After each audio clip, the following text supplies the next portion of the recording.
Hello everybody, welcome to my channel Best Knowledge. Today's my topic skin. Skin is a most important topic है। जितने भी student GNM और BSc nursing students हैं तो उनका जो ये टॉपिक है मोस्ट इम्पोर्टेंट है बिकॉज हर साल ये क्वेश्चन एग्जाम में पूछा जाता है। इसके टाइप, इसके function, structure of the skin, right. तो चलिए इसे हम शुरू कर लेते हैं और मैं एक आपको बताना चाहूंगी जितने भी मैंने आपको क्वेश्चन शेयर किए हैं और पार्ट में शेयर किए हैं और first part, second and third part किए हैं, तो उसमें स्किन से रिलेटेड भी क्वेश्चन है तो उनका आंसर भी आपको इसी में ही मिलेगा। तो जैसे स्किन से रिलेटेड मैंने इसमें जैसे क्वेश्चन भी शेयर किया है, स्ट्रक्चर ऑफ द स्किन या टाइप्स ऑफ स्किन। तो ये जैसे जैसे टॉपिक हमारा आगे बढ़ता चला जाएगा इसमें आंसर भी आपको साथ साथ मिलते जाएंगे, राइट। तो चलिए इसे हम शुरू करते हैं। The skin completely cover our body means हमारी स्किन जो है वो पूरी बॉडी को अच्छे से कवर कर लेती है। It is also called an integumentary system, मतलब इसमें बोला गया है कि इसे हम कोल का सिस्टम भी कहते हैं। It form the largest part of the our body, ये हमारी बॉडी का सबसे बड़ा पार्ट बनाता है। Its surface area is about 2 square metre and thickness about 1 to 2 micrometre. Means ये बोल रहे हैं इसका जो सरफेस का जो एरिया है अबाउट लगभग 2 स्क्वायर मीटर और इसका जो मोटाई है अबाउट 1.2 मिलीमीटर यानी माइक्रोमीटर तक होता है। इसके नेक्स्ट आता है स्ट्रक्चर ऑफ द स्किन आता है। The skin contain gland, nail and hair. It has 3 main part. ये आपको बता रहा है जो स्किन है, स्किन जो इसमें ग्लैंड्स आते हैं, नेल्स आते हैं, हेयर्स है, इसके 3 पार्ट्स है, कौन कौन से हैं वो हम देख लेते हैं। ये है स्ट्रक्चर ऑफ द स्किन, ठीक है। तो फर्स्ट इसके अंदर आता है एपिडर्मिसिस, सेकंड आता है डर्मिसिस एंड थर्ड इसमें आता है hypodermis. Between the skin and underlying structure there is a layer of subcutaneous fat. Means इसमें क्या जो स्किन में हमारे जो ग्लैंड है, ठीक है, इसमें जो स्किन है उसमें जो ग्लैंड है और स्किन जो अंडरलाइंग स्ट्रक्चर के बीच मेन जो है स्किन के नीचे ही फैट की एक लेयर होती है, राइट। इसके बाद नेक्स्ट आता है एपिडर्मिसिस आता है। एपिडर्मिसिस में क्या बोला गया है? The epidermis is the superficial layer. Means इसमें बताया गया है कि एपिडर्मिसिस की जो सरफेस उसकी लेयर होती है, ठीक है। It is compose of stratified columnar epithelium. Means इसमें स्ट्रेटिफाइड कोलुमिनार एपिथेलियम से बना होता है। ये किससे बना होता है? स्ट्रेटिफाइड कोलुमिनार एपिथेलियम से बना हुआ होता है। नेक्स्ट इसके बाद आता है this part and contains no blood vessels. Blood vessels इस पार्ट में नहीं होता है, ठीक है। This layer is further and composed of 5 layers. यह लेयर आगे 5 लेयर से बनी होती है, ठीक है। जो ये लेयर्स आगे क्या होता है 5 लेयर से बनी हुई होती है। आता है stratum and corneum. It is the outer surface composed of the dead cell arranged in parallel row. ये एक आउटर सरफेस होती है जो बनी होती है डेड सेल एंड इसमें पैरेलल रो में होते हैं, ठीक है। इसके बाद आता है it is a flat thick layer. ये क्या होती है? ये एक फ्लैट एंड मोटी लेयर होती है। This keratinized layer consist of soft keratin. ये कैरेटिनाइज्ड लेयर में सॉफ्ट कैरेटिन होता है। Soft keratin protect the living cell in the underlying from exposure to the air and dry out. Means ये क्या करता है? अंडरलाइंग लेयर में living कोशिका यानी कि सेल को क्या करता है? प्रोटेक्ट करता है। जब ये एयर के संपर्क में आता है तो ये क्या होता है? ड्राई हो जाता है, ठीक है। It provides elasticity and keep the skin soft. Means ये क्या होता है? ये स्किन को सॉफ्ट करता है एंड उसे क्या करता है? ये इलास्टिसिटी में क्या बोला गया है?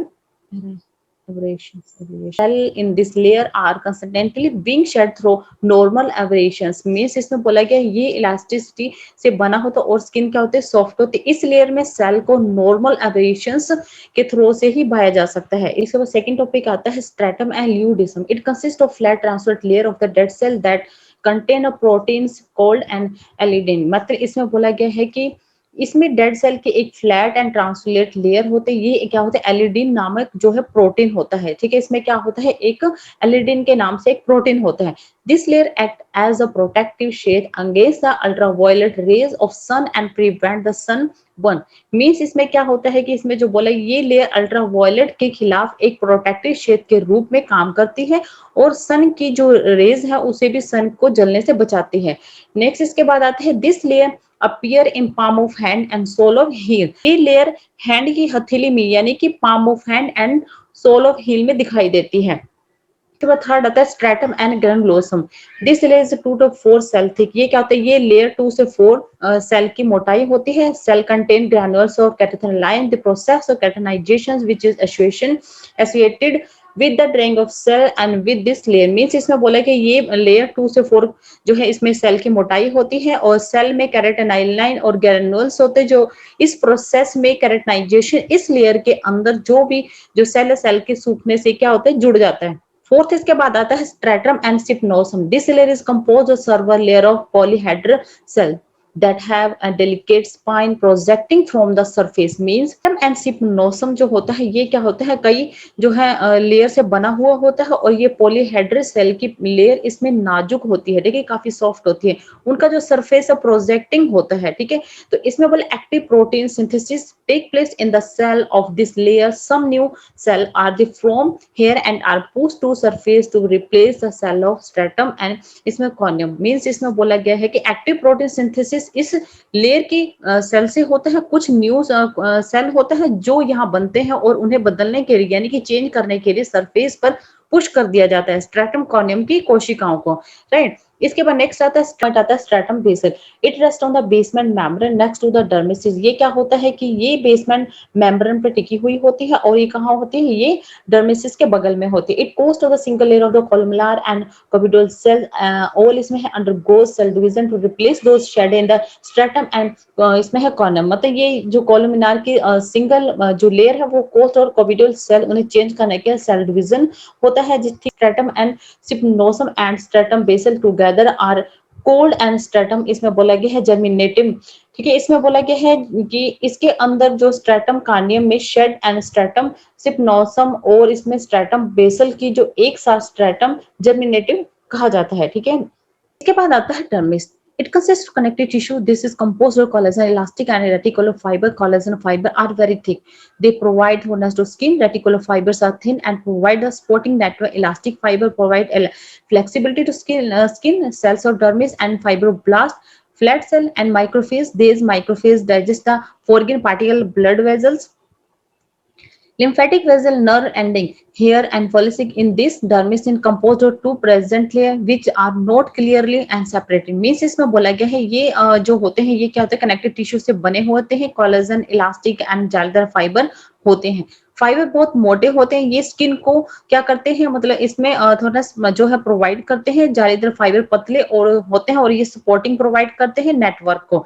इलास्टिक फाइबर स्किन को फ्लेक्सिबिलिटी प्रोवाइड करते हैं। सेल की डर्मिस फाइब्रोब्लास्ट फ्लैट सेल और माइक्रोफेज होते हैं। माइक्रोफेज जो होते हैं ये फॉरेन पार्टिकल ब्लड वेजल्स को क्या चाहते हैं और इसमें lymphatic vessel and nerve ending hair follicle in this होते हैं, ठीक है। डर्मिस इसकी टू कंपोज लेयर से बना होता है जो अलग अलग एंड क्लियरली नहीं होते हैं, ठीक है। इसके बाद देखते हैं नेक्स्ट आता है, इसमें आ जाता है पेपिलर लेयर आते हैं। This layer is composed of loose connective tissue with this bundle of collagen fibres means इसमें बोला गया है कनेक्टिव टिश्यू जो है कोलेजन फाइबर के पतले बंडल के साथ से बनी हुई होती है। This contain thin fingers like projections called and papillary layers means इसमें बोला गया है ये छोटे फिंगर की लेयर जो प्रोजेक्शन होते हैं जिसे पेपिलर कहा जाता है। This papilla contain the and capillaries that nourish of the epidermis mean इसमें बोले इस पेपिला में सेल होते हैं जो उन्हें नरिश करते हैं, ठीक है, जिन्हें क्या करते हैं नरिश देती हैं।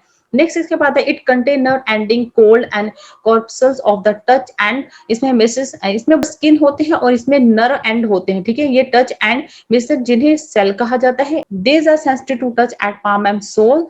There is double row which and produced it and that preventing the tearing and it produce the fingerprint and pattern in finger pad। इसके ये टच करने के लिए palm and sole sensitive होते हैं, इसमें डबल रो होते हैं जो प्रोड्यूस करते हैं और किसको करती है जो लाइंस होती है उसको करते हैं जो टीयरिंग को प्रिवेंट करते हैं। ये फिंगर पैड में प्रिंट पैटर्न जो फिंगर को प्रोड्यूस करते हैं। इसके बाद नेक्स्ट आता है रेटिकुलर लेयर आता है, इसमें हम देख लेते हैं इसमें क्या बोला गया है कि इसके बाद आता है रेटिकुलर लेयर आता है। This is composed of dense connective tissue and collagen fibre. This fibre bundle crosses the from a network different direction pattern are found in the each area of body and resulting lines of tension over the skin called and cleavage lines.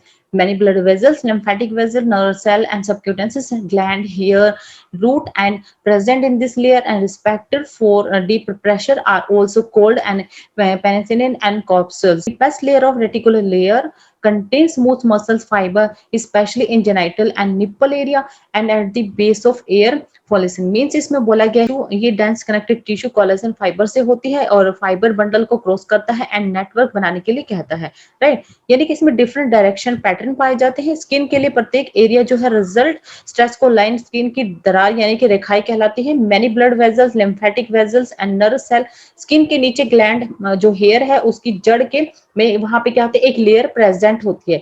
Deeply cleaning रिस्पेक्टर pressure को क्या कहते हैं, पेसिमियन and कॉप्सिकल भी कहते हैं। ठीक है, ये जालीदार लेयर की सबसे गहरी लेयर में चिकनी एंड मसल्स होती है। फाइबर स्पेशली से जेनाइटल और निप्पल एरिया में भी एक एयर फॉलिसिल के बेस पर होता है।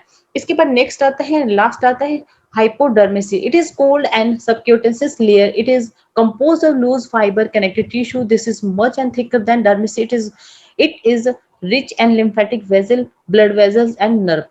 इसे सबक्यूटेंसिस लेयर भी कहते हैं। कंपोज और लूज फाइबर्स कनेक्टिव टिश्यू से ये बना हुआ होता है। ये भी इसकी तुलना में काफी मोटा होता है। और स्किन ये लिम्फेटिक वेजल, ब्लड वेजल्स और इसमें नर्व में भी होता है। राइट, हमारा हाइपोडर्मेसिस देखिए आज का टॉपिक था। और नेक्स्ट जो वीडियो आएगी वो हम बात करेंगे फंक्शंस ऑफ स्किन। ठीक है, उसी के ऊपर हम डिस्कस करेंगे। और यही थी आज की वीडियो। अगर आपको मेरी वीडियो अच्छी लगे तो please like, share and subscribe जो कर लीजिएगा। जितना हो सके उतना ज्यादा शेयर करने की कोशिश कीजिएगा। And thank you.